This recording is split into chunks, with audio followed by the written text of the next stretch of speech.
Season 3, the No More Nice series. This episode is entitled The Exhaustion of Shrinking Ourselves to Stay Connected. Sometimes we can feel the shift before anybody says anything out loud because the room starts to feel different. The group text feels different. The conversations one-on-one with certain people in the group feel different. The energy feels different. And your spirit starts to sense something. And slowly, we start noticing the little digs, the inside jokes, the shorter conversations, the passive-aggressive comments, the surface level interactions, the unreturned phone calls, and the emotional distance nobody wants to honestly address directly and or have uncomfortable conversations. So instead of feeling emotionally safe, you start shrinking yourself just to stay connected. So today we're talking about watering ourselves down, making ourselves easier to handle, surface level performative friendships, performative connection, subtle disrespect, friend groups, whether they're in real life or virtual, faith communities, uncomfortable conversations, real advocacy, and the exhaustion of constantly adjusting ourselves just to remain included. Hey y'all, I'm Madison Samone Chase, also known as Miss Chase. I was raised by an incredible single mom who is my biggest fan, my BFF, my bestie, my best friend, for real. I am a celebrity certified personal trainer, fitness and wellness expert, and sports and entertainment media host. I was born in Fort Worth, raised in Dallas, Texas, and built in Los Angeles. I trained at Juilliard in New York City with the School of American Ballet, becoming the world's only 3-time ESPN Miss Fitness champion, appearing in over 450 fitness DVDs and infomercials. Yes, that is a lot of DVDs and infomercials. And the first of those 450 was led by celebrity trainer and the GOAT, Gunnar Peterson, known for training the Kardashian family. As a certified celebrity personal trainer myself, I've had the pleasure of working with Robert Pattinson of Twilight and Batman, Chris Tucker of Rush Hour, Amber Riley of Glee, Dancing with the Stars, and The Masked Singer champion. And as a sports and entertainment media host, I've had the joy of interviewing Richard Branson. So delightful. I love his British accent. Dwayne "The Rock" Johnson, Emma Stone, Viola Davis, Tyler Perry, and Tiana Taylor, to name a few. I share my story not to toot my own horn, but to honor the millions of sacrifices my mom planted in me so that I could blossom into the woman I am still becoming. So if you're listening at home, pull up a real chair. If you're listening online, pull up a digital chair and grab yourself some hot herbal tea. And welcome to my cozy home of Cut to the Chase at 8, now C2TC8, H.E.R circle, that stands for High Performing, Empowered Women and Men Who Are Ready to Thrive circle. It is a 15-minute micro-learning moment for macro-living transformations. And I am so overjoyed that you are here, because this is where we explore life, spirit, mind, and body through lived experiences, yours and mine, and intentional growth and decision-making. So join me daily for just 15 minutes, twice a day at 8 a.m. and 8 p.m. Central. New episodes come out on the 15th of every month for 15 days. So that's 30 episodes per month, twice a day. So 8 a.m. and at 8 p.m. Central. Because this is your daily pause for a cause, for clarity, for wellness, for allowing grace in this space, whatever space you may be in, whatever season you may be in, and for intentional decision making. Each episode, my offer to you is 3 keys and 1 reflection question. And my prayer and my hope is that the 3 keys are something practical for you, something grounded, and something we could sit with and put into practice with us and carry with us throughout our day. So let's take a breath together. We're going to inhale for 3, 2, 1. Exhale for 5, 4, 3, 2, 1. Let's cut the noise. Let's get clear. Let's get ready. Let's get set. And let's grow. So I recently have been listening to a message from Dr. Myles Munroe about niceness, discernment, and how being nice instead of being kind, sometimes what we tend to do is we make ourselves smaller to try to be accepted. And it really challenged me to think about how often some people slowly shrink themselves just to remain connected to certain groups, friendships, whether they're in person in real life or online, digitally, organizations, jobs, chats, or communities. And sometimes it could happen in our families as well. And honestly, sometimes we could feel the shift before anybody actually says anything directly or audibly. And we notice it because the conversations start to feel different. The energy with one person or multiple people, it starts to feel different. The warmth starts to feel different. The compliments, they're kind of like backhanded compliments. And sometimes it starts subtly. It could be little digs. It could be passive-aggressive comments. It could be inside jokes where you're the butt of it and you know that they've been talking about you. So these are inside jokes for them and not you. Short responses, curt responses, surface level conversations, people talking around you instead of to you. One dominant personality in the group becoming bold enough to act out what everybody else quietly agreed with. And sometimes the hardest part is realizing that our bodies notice the shift long before our mind really fully accepted it. And so you start carefully choosing your words. You start carefully choosing your reactions to noticing these things. You start carefully choosing how much of yourself do you show and or do you actually show up. And not because we don't value ourselves, but because somewhere inside we realize I am no longer feeling safe emotionally in this space, whether it's in real life or digital. And that realization, it can change us because some of us stayed quieter. We watered ourselves down. We held things in. We smiled through the discomfort. We over-explained ourselves. We apologized too much. We kept trying too much. We made ourselves easier to handle, and it was very surface level.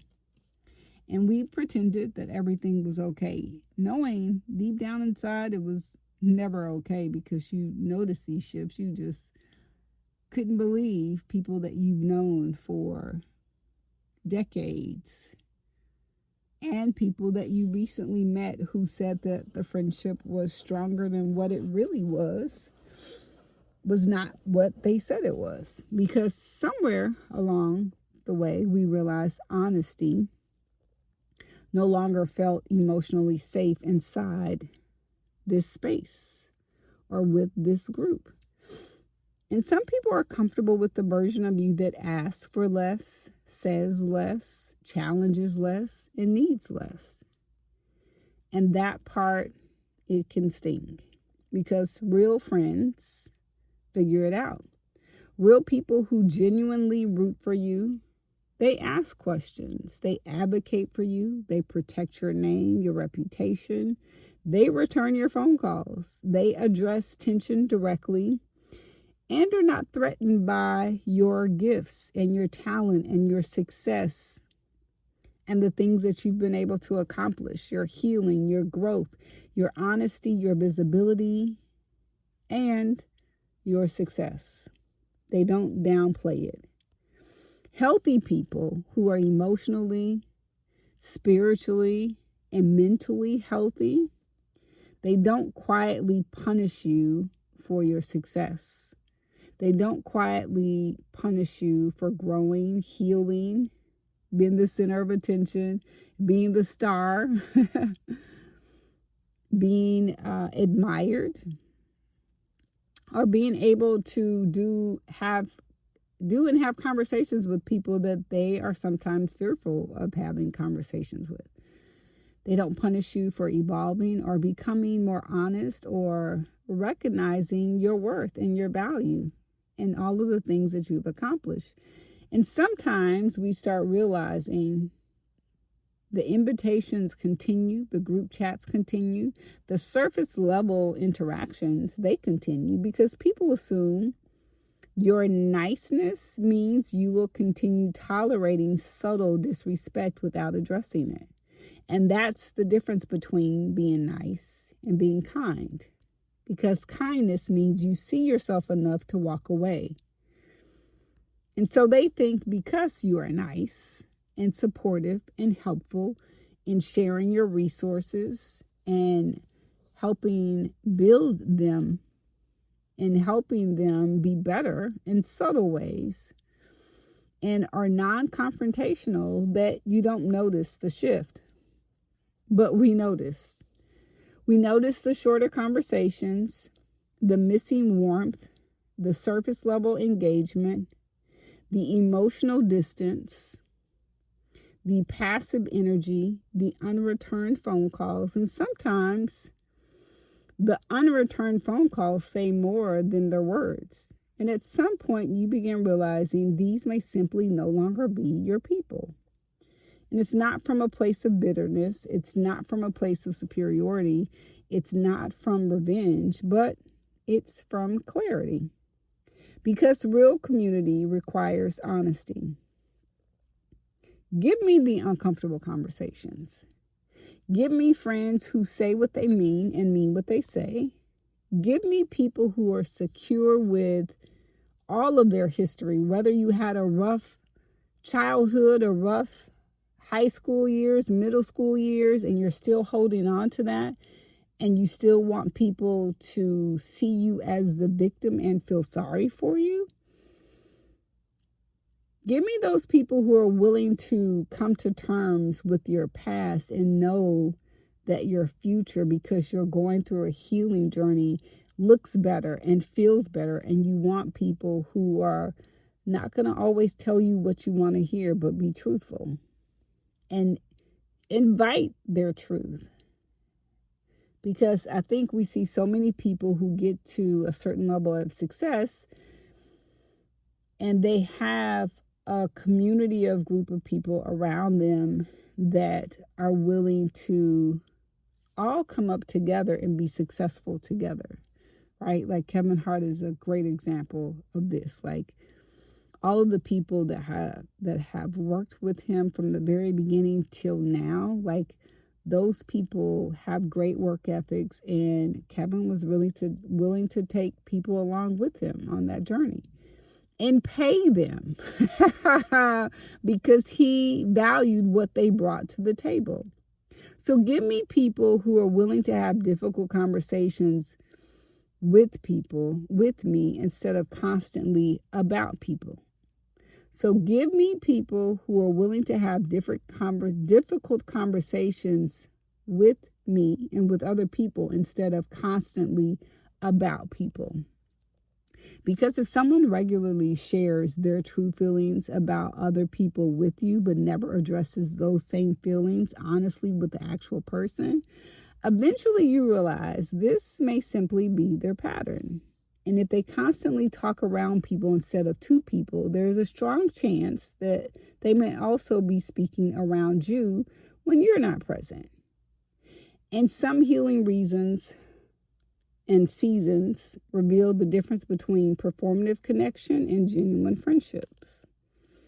Real friends advocate for you. Real friends figure it out. Real friends ask questions. Real friends make room for honesty. Real friends protect your name, your reputation, and rooms you are not in. And sometimes healing looks like quietly unfollowing, quietly disengaging, quietly stepping back, quietly knowing when someone doesn't return your phone call, becoming less available, and accepting that some spaces only worked while you stayed agreeable, useful, resourceful, shared your connections, helped them be better, quiet, supportive, emotionally available, and easy to handle. And some groups become uncomfortable when one person stops shrinking themselves to keep everyone else comfortable. And sometimes the clearest form of healing is finally accepting I should not have to disappear in order to remain included. Which brings me to the 3 keys. Key number 1, sometimes people slowly shrink themselves after sensing emotional distance, subtle disrespect, passive group shifts, surface level interaction, or environments where honesty no longer feels emotionally safe. And over time, that becomes exhausting. Which brings me to key number 2. Real friendships and real community require honesty, advocacy, accountability, direct communication, reciprocity, and emotional maturity. Because real friends, again, they figure it out. They ask questions. They advocate for you. They protect your name and your reputation even when you're not in the room. Which brings me to key number 3. Some healing seasons reveal that certain groups, friendships, chats, organizations, or even faith communities may longer feel emotionally aligned. And healing sometimes looks like quietly disengaging from performative connections instead of continuing to shrink yourself just to remain included. The one reflection question, where in my life have I been watering down myself, staying surface level, tolerating subtle disrespect, avoiding honesty, or shrinking myself emotionally just to remain connected to people, groups, or environments that no longer feel genuinely safe, reciprocal, honest, or aligned? So before you go, thank you truly for sharing this time with me. It has been an honor to sit with you. And I am continuing to pray for grace in this space. So let's quickly revisit today's 3 keys and 1 question. Key number 1, sometimes people slowly shrink themselves after sensing emotional distance, subtle disrespect, passive group shifts, or environments where honesty no longer feels emotionally safe. Key number 2, real friendships and real community require honesty, advocacy, accountability, direct communication, reciprocity, and emotional maturity. Key number 3, some healing seasons reveal that certain groups, friendships, group chats, organizations, or even faith communities may no longer feel emotionally aligned. And our 1 reflection question again, where in my life have I been watering myself down, staying surface level, tolerating subtle disrespect, avoiding honesty, or shrinking myself emotionally just to remain connected to people, groups, or environments that no longer feel safe, reciprocal, honest, or aligned? So if today's episode offered you clarity, grounding, or a pause for a cause you didn't know you needed, or if there's anything that I've shared today that pricked your heart or lit a spark, please subscribe, share this with someone you care about, and leave a comment so that this isn't a monologue but a dialogue. And please leave a 5-star rating if you feel led, or send me a text because it helps this space to grow and reach others. Let's close with 1 breath. We're going to inhale for 3, 2, 1. Exhale for 5, 4, 3, 2, 1. I'll see you tomorrow at 8 a.m. and again at 8 p.m. Central. This is Cut to the Chase at 8, C2C8, H.E.R circle. H.E.R standing for high performing, empowered women and men ready to thrive circle. I am Madison Samone Chase. Let's cut the noise. Let's get clear. Let's get ready, set, grow, and go, and be great. Blessings to you and yours. Until tomorrow.